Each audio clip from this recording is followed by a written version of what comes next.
하나님 말씀을 함께 나누어서 읽겠습니다. 요한복음 1장입니다. 1절에서 5절까지의 말씀. 제가 먼저 1절 말씀을 읽겠습니다. 태초에 말씀이 계셨다. 그 말씀은 하나님과 함께 계셨다.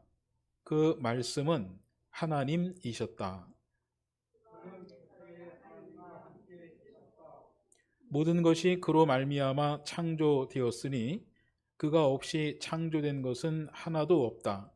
창조된 것은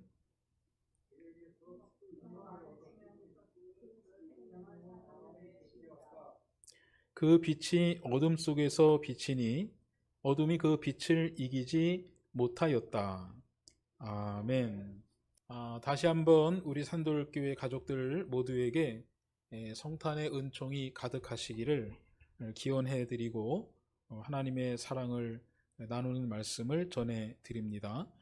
어려운 시절에도 예수님은 변함없이 이 땅에 오시는데 우리 사람들이 생각이 부족하기도 하고 또 그 한이 없으신 하나님의 뜻을 다 깨닫지를 못해서 여전히 좀 복잡하고 어려운 시절을 저희들이 살아가고 있는 것이 안타깝습니다.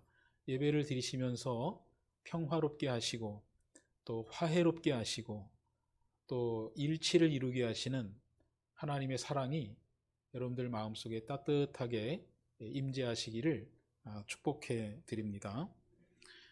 오늘 함께 생각하는 말씀은 요한복음 1장 1절 이하 5절까지의 말씀입니다. 태초에 말씀이 계셨다고 하는 것이고 이 말씀은 하나님과 함께 계셨고 이런 이제 이야기가 쭉 전개가 되는 그런 본래적인 하나님의 이야기를 이해하는 고대 유대인들의 이야기가 기록되어 있는 그런 내용 함께 생각하도록 그렇게 준비를 했습니다. 그러나 유감스럽게도 하나님에 관한 이해는 성경의 역사를 쭉 살펴보면 항상 하나님을 완벽하게 이해하고 하나님을 믿은 사람들은 거의 없는 걸로 그렇게 보여집니다. 항상 왜곡된 하나님 이해가 반복적으로 성경에 기록이 되어 있고 그래서 구약 성경도 그렇고 신약도 마찬가지인데 하나님을 섬기겠다고 믿음의 길에 발을 들여놓은 사람들은 대부분 다 자기가 믿고 싶은 하나님을 설정해서 이게 내가 믿는 하나님이야 이런 전제를 가지고 그 믿음의 길을 걸어가는 그런 모습을 정말 너무너무 쉽게 성경에서 우리가 찾아볼 수가 있습니다.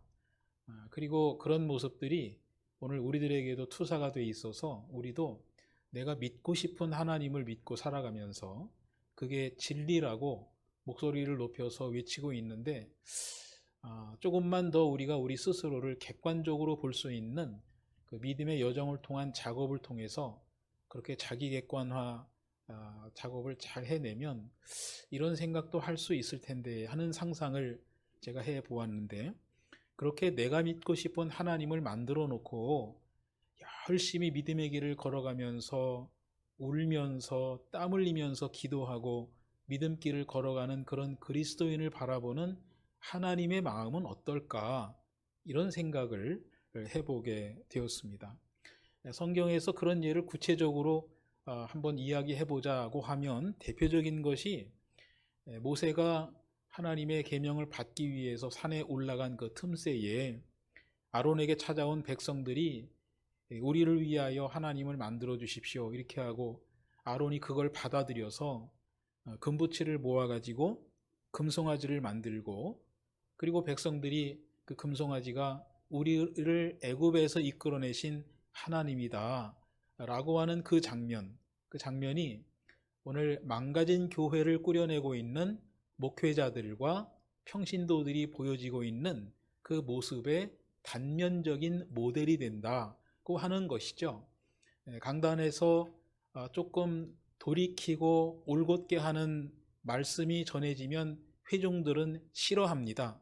듣고 싶은 이야기를 강단에 꾸준히 요구하고 또 강단의 설교자들은 그 이야기를 잘 받아들여서 듣고 싶은 이야기를 해야 교회가 자라나고 사람들이 모여드니까 이런 구조 속에서 자유하지 못하고 계속해서 우리를 애굽에서 이끌어내신 하나님을 만들어 주십시오 라고 요구하는 회중의 요구에 아주 순진하게 또 적극적으로 응답하는 구조를 가지고 오다가 오늘 우리가 이렇게 어려운 지경에 빠지게 된 건 아니냐 하는 반성이 있어야 되겠습니다.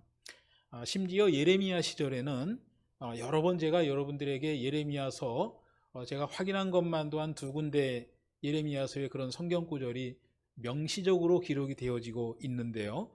자식들을 제물로 바치면서 신앙생활을 하는 이스라엘 민족들을 야단치고 왜 사람을 도구화하고 왜 사람을 수단화하냐라고 이야기하는 예레미야의 외침이 허공으로 사라지고 그렇게 이야기하는 예레미야를 사람들은 감옥에 가두고 자기들 귀에 듣기 좋은 예언을 하는 예언자들과 어울리다가 결과적으로는 바벨론에 의해서 멸망하는 그 민족의 운명을 우리가 예레미야서를 통해서 여러 번 살펴보았습니다.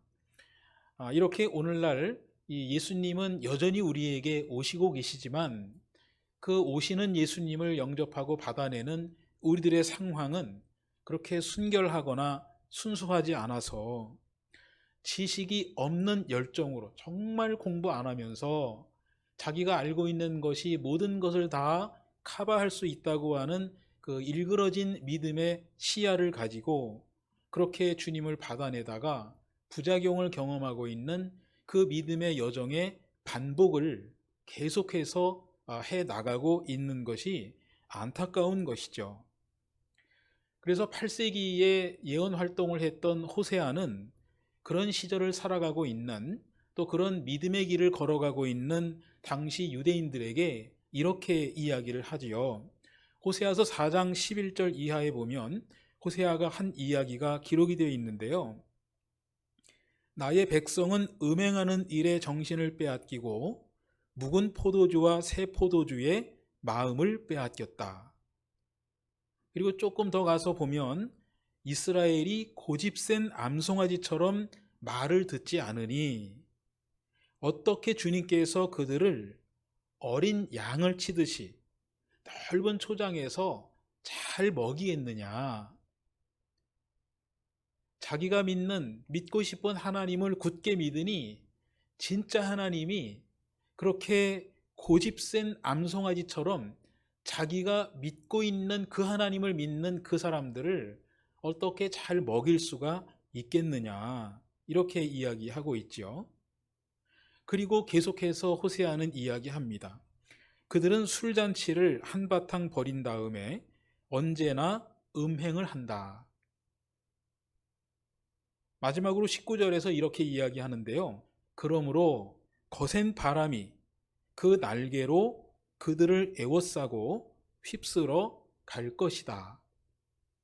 이렇게 호세아는 당시 8세기를 살아가는 유대인들, 이 사람들은 입술로는 하나님을 믿는다고 다 그랬던 사람들입니다. 그렇지만은 예배 양식에 바알 종교의 형식을 다 받아들여서 이 진짜 하나님이 아닌 자기들이 믿고 싶은 하나님을 예배했던 그런 사람들이었고 그들에게 호세아는 이런 이야기를 지금 하고 있는 겁니다.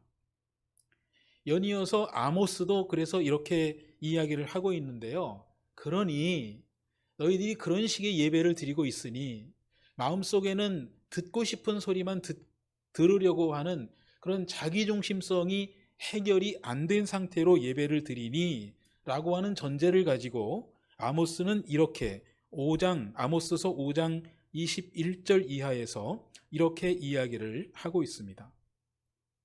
나는 너희들이 벌이는 절기 행사들이 싫다.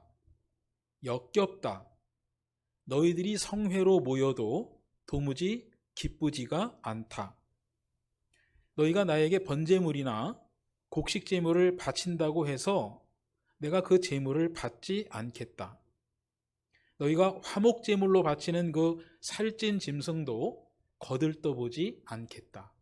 아모스는 이렇게 예언을 합니다. 사람들이 교회에 와서 그렇게 예배를 드린다는 거예요. 하나님, 우리 서로 사랑하게 해주세요. 그렇지만 하나님이 볼 때 이 사람들 마음속에는 내가 사랑할 수 있는 사람은 사랑하지만 내가 사랑하기 싫은 사람은 사랑하지 않을 거라고 하는 의도를 깔고 있기 때문에, 그런 의미라면 너희가 화목제물로 바치는 그 살찐 짐승도 거들떠보지 않겠다. 아모스서 5장 22절에 이렇게 이야기를 하고 있는 겁니다. 제가 지난 주일을 보내고 한 주간 동안 읽었던 책이 우리 안에 가짜 하나님 죽이기라고 하는 책입니다. 이 책을 중심으로 오늘 말씀을 구성을 한 건데요. 이 책의 서문에 보면 이런 이야기가 기록이 되어 있었습니다. 2018년도에 개신교회의 뜨거운 관심은 명성교회 세습이었다. 그때 아주 굉장히 그 명성교회 세습 안 하겠다고 자꾸 그랬다가 결국은 뺑뺑 돌아가지고 세습을 하고 말았죠. 네. 그래서 9시 뉴스에 아마 나온 걸로 저도 그렇게 기억을 하고 있기는 한데요. 계속해서 이 책은 서문에서 또 이야기하는데요. 이뿐만이 아니라 오늘의 개신교회는 극우적인 행보를 보이면서 우리 사회에 교회의 민망한 모습을 많이 보이는 것으로 젊은이들이 교회를 떠나가게 했고, 사회가 교회로 보내는 신뢰는 점점 하락하는 형국을 만들어내고 말았다고 이 책은 이야기를 하고 있습니다. 아마 관심 있으신 분들은 이 설교 화면에 이 책의 그 표지가 나갔을 거로 생각이 되는데, 책을 한번 사서 읽어보시면 조금 어려울 수는 있겠으나 아주 흥미롭게 이 책을 읽어보실 수가 있겠다고 하는 것이죠. 이 책은 이런 이야기를 하는 거예요. 오늘 교회는 욕망의 문제를 해결하지 못한 하나님이 아닌 만몬 숭배, 돈의 신을 섬기는 그런 지경에 빠져 있다 하는 문제를 지적을 하고 있는 것이죠. 개신교의 문제는 지금 우리가 욕망으로 가득한 이런 세상을 살아가고 있는데, 이런 상황에서 이 개신교회의 문제가 뭐냐면요, 하나님에게 그 인간이 가지고 있는 욕망을 지지하고 너네들의 욕심 부리는 것이 정당한 거야 라고 하는 정당성을 부여하는 역할을 교회가 하나님에게 부여해주고, 그 역할을 부여받은 하나님은 너네들 욕심 부리는 거 괜찮은 거야 라고 하면서 축복해주고 돈 벌게 해달라고 기도해주는 그런 역할을 가지고 있는 것으로, 실제 하나님은, 진짜 하나님은 교회에서 추방당하는 형국을 보여내고 있다고 하는 것. 실제로 우리는 지금 교회 안에서 심각한 성범죄를 저질렀음에도 불구하고 그 막강한 돈의 힘과 엄청나게 커다란 교회의 힘 때문에 이런 사람들이 처벌받지 않는 현장을 아주 생생하게 지금 지켜보고 있는 그런 상황입니다.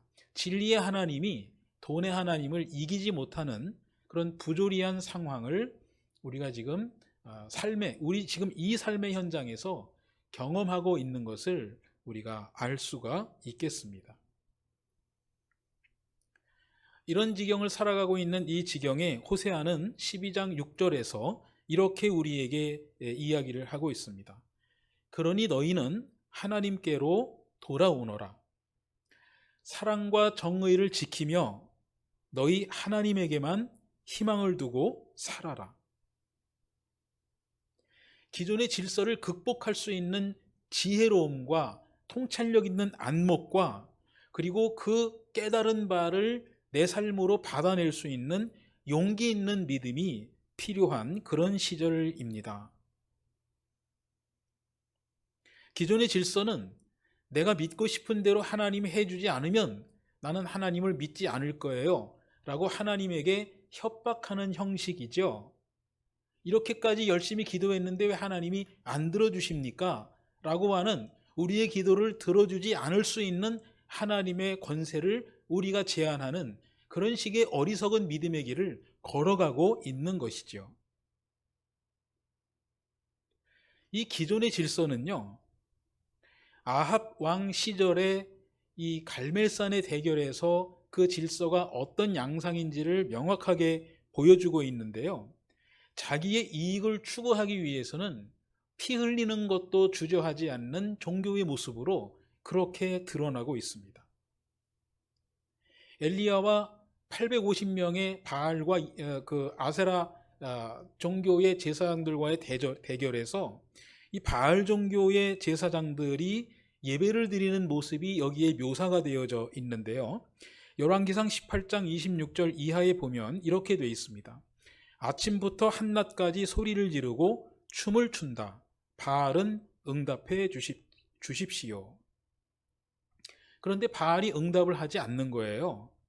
그러니까 다시 이 사람들이 28절 이하에서 이렇게 예배를 드리죠. 그들은 그들의 예배 관습을 따라 칼과 창으로 피가 흐르도록 자기 몸을 찔렀다. 표현이 하나가 더 있는데요. 미친 듯이 날뛰었다. 이런 표현이 열왕기상 18장 28절 이하에 기록이 되어져 있습니다. 이게 기존 질서의 종교의 모습이거든요. 젠틀한 외면에 자기 내면에 이런 모습들을 감추고 있는 채로 하나님이 내 소원을 들어주지 않으면 하나님을 위협하는 것도 마다하지 않는 그런 식의 믿음의 길을 우리가 지금 걸어가고 있는 것은 아닌지, 그래서 2020년도에 이 땅을 찾아오시는 예수님께서 우리를 바라보시면서 눈물 짓고 탄식하시는 것은 아닌지를 냉정하게 돌아보아야 할 필요가 있겠습니다. 이런 기존의 이방 종교의 질서에 대해서 엘리야는 다시 예배를 드리고 있는데요.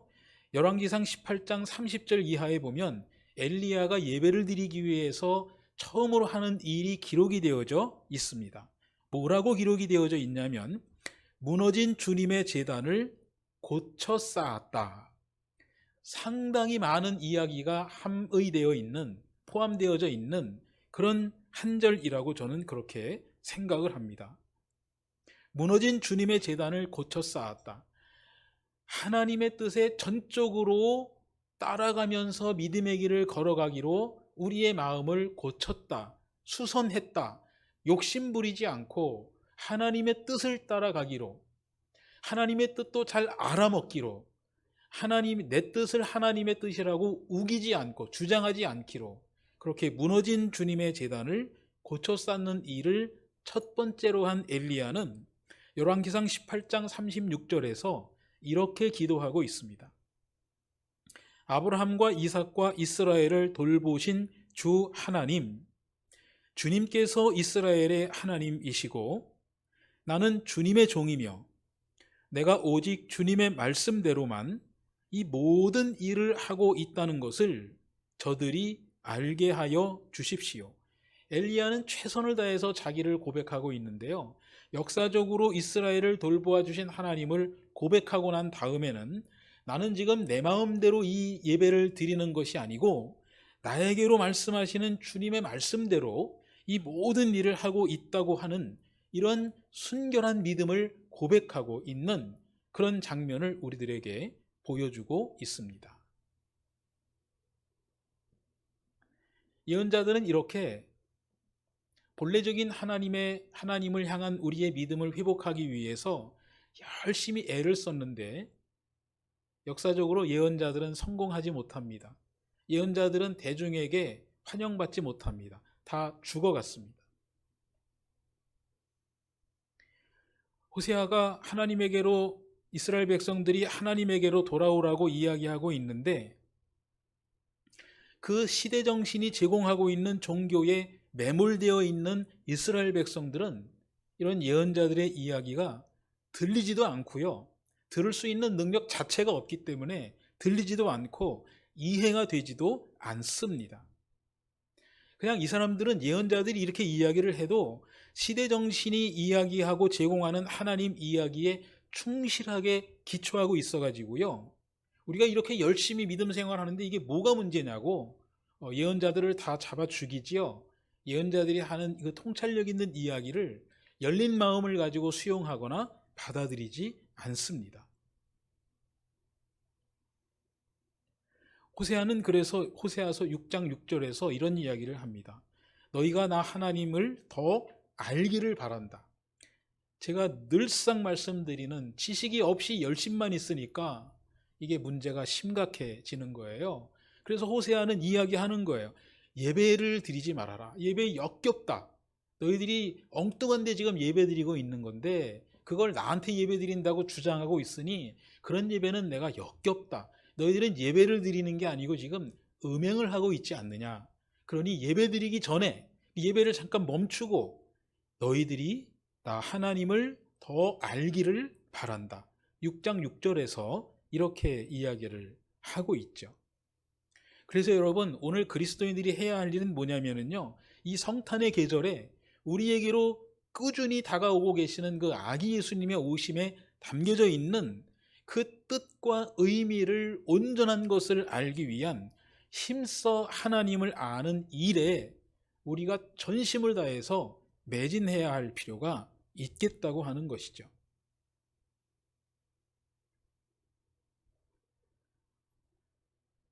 교회는 십자가 사건을 교인들의 희생과 헌신을 요청하는 그런 관점에 딱 고정시켜 가지고요, 식구들에게 이렇게 주입해서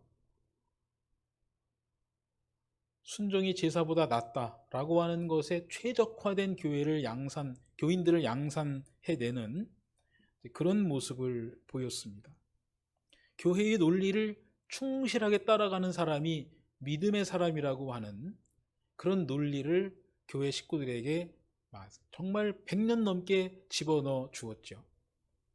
제가 지난 주간에 EBS 다큐멘터리를 보는데요, 성탄절이라서 EBS에서도 미국 침례교회에 속했던 어느 교인의 이야기를 내보내는 것을 제가 보았습니다. 그 교회는 자기들의 신념과 다른 사람들은 혐오하고 미워하는, 정죄하는 그런 식의 믿음을 갖고 있었던 교회인데요, 그 교회를 빠져나올 수가 없었다는 거예요.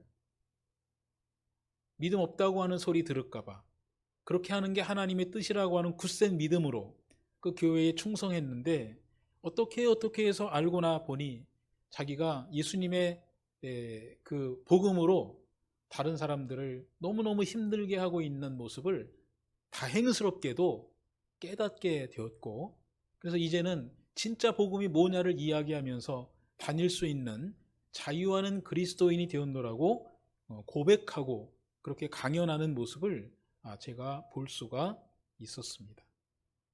예수님은 모든 사람들과 함께 생명을 나누는 삶을 살아가게 하기 위해서 이 땅에 오시는 거지요. 예수님은 사람을 사람답게 살지 못하게 하고 무덤가에서 살아가게 하는 나쁜 영들과는 타협하지 않으십니다. 미워하고 질시하고 입술로는 사랑하는데 마음속으로는 그 미움의 의도를 거두어들이지 않는 이런 이중적인 그리스도인들도 예수님의 오심으로부터 말과 이 마음이 하나로 잘 묶어지는 그런 주님의 은총을 누리게 하기 위해서 주님은 이 땅에 계속해서 오고 계시다고 하는 것입니다. 또 예수님은 이 성탄의 계절에 우리에게로 오시면서 또 하나 말씀하고 계시는 게 있는데요, 너희들 믿음의 길을 걸어가면서 마음을 모아서 함께 협력하고 연대하고 힘을 모으는 일을 잘 해나가라 라고 하는 이야기를 하고 계시는 겁니다. 지금도 여전히 그럴 건데요, 교회는 교회 성장과 대형화에 매몰되어 가지고요, 우리 사회의 부조리와 교회 안의 부조리와 이런 부분에 대해서는 관심하지 않았습니다. 이미 말씀드린 대로 심각한 죄를 저지른 큰 교회, 힘 있는 사람들이 교회 안에서 그 잘못을 치리하지 못하는 그런 지경을 우리는 경험하고 있죠.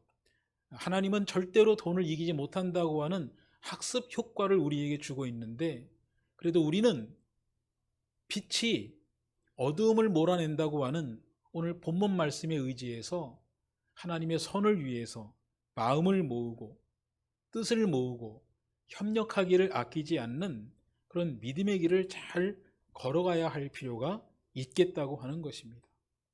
당대의 강대국이었던 이집트에서 고통을 당하고 있는 백성들이 430년 동안 기도하고 난 다음에 하나님이 모세를 보내서 그 이집트의 압제로부터 이 사람들을 꺼내주시죠. 두려워하는 모세에게 하나님이 이렇게 말씀하세요. 출애굽기 3장 12절에서 내가 너와 함께 있겠다. 오늘 그리스도인들은 2020년도 성탄절에 생명의 주님으로 오시는 예수님, 연대의 주님으로 오시는 예수님, 이 예수님을 잘 맞이할 수 있도록 지식이 있는 믿음의 자리로 나아가셔야 합니다. 공부를 많이 하셔야 됩니다. 기도는 5분, 10분 간단하게 하시고요. 그 대신 진실하게 하시고 나머지 시간은 성경 읽으시고 참고서 읽으시고 우리 사회 시사를 열심히 바라보시면서 과연 이런 상황에서 하나님의 뜻은 어디에 있는지를 잘 묵상하시고 그리고 우리가 예배해야 할 그 본래적인 하나님을 잘 바라보시는 그런 2020년 이 성탄절에 오시는 예수님을 참으로 본래적으로 잘 맞이하기 위해서 오늘 자신의 내면을 잘 점검하시고 그렇게 믿음길을 걸어가시는 우리 식구들이 되시기를 주님의 이름으로 축복해 드립니다.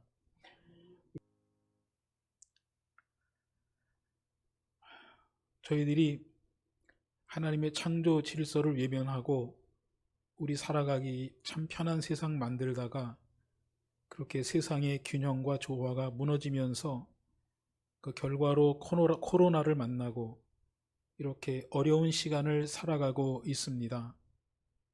그래도 참 감사한 것은 이 성탄의 계절에 아기 예수께서 변함없이 우리에게 찾아오시고 그리고 살아가는 법에 관해서 믿음의 길 걸어가는 법에 관해서 본래적인 것은 무엇인지를 우리에게 다시 한번 생각할 수 있도록 그렇게 은총을 베풀어 주시니 참 감사합니다.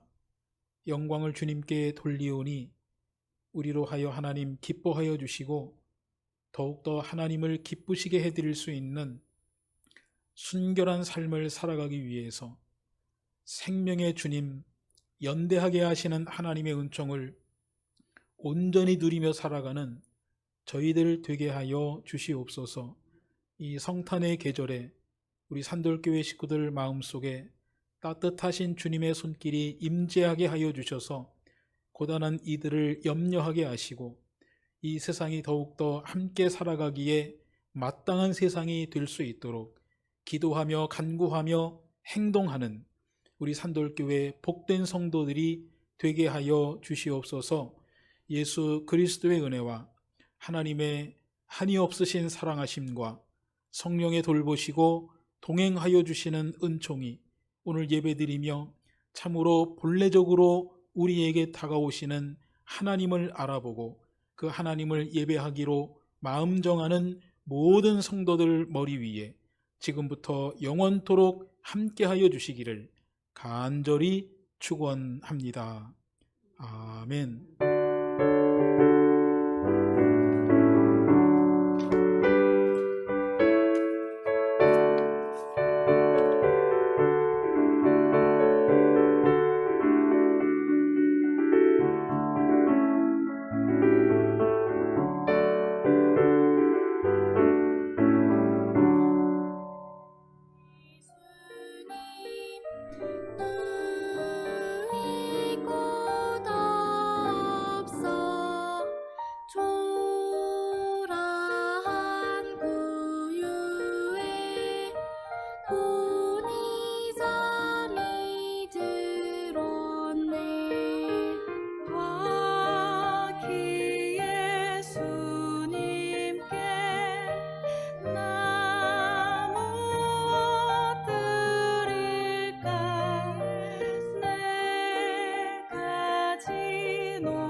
낮은 땅 위에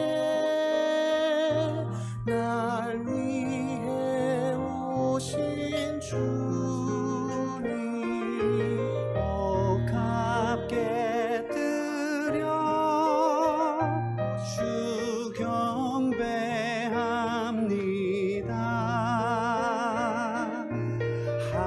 하늘의 별도 주 나심 기뻐하네.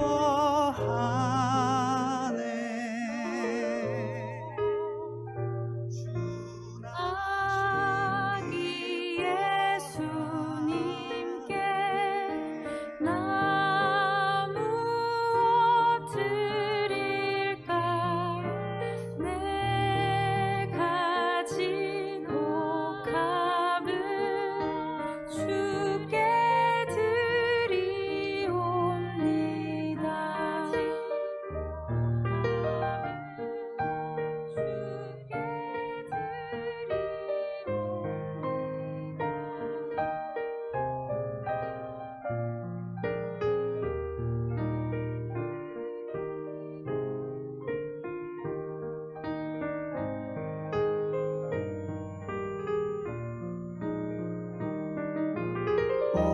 값게 드려 주 경배합니다.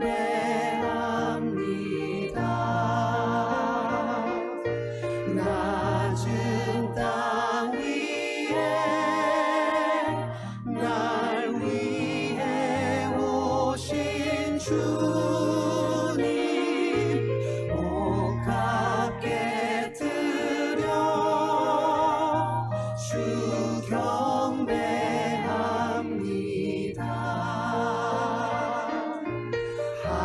하늘의 별도 주 나심 기뻐하네.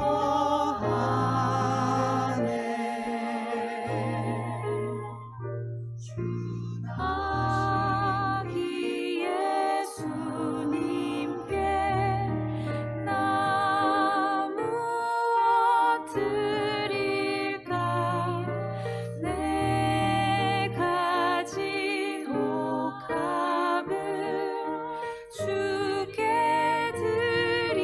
드리옵니다. 내 가진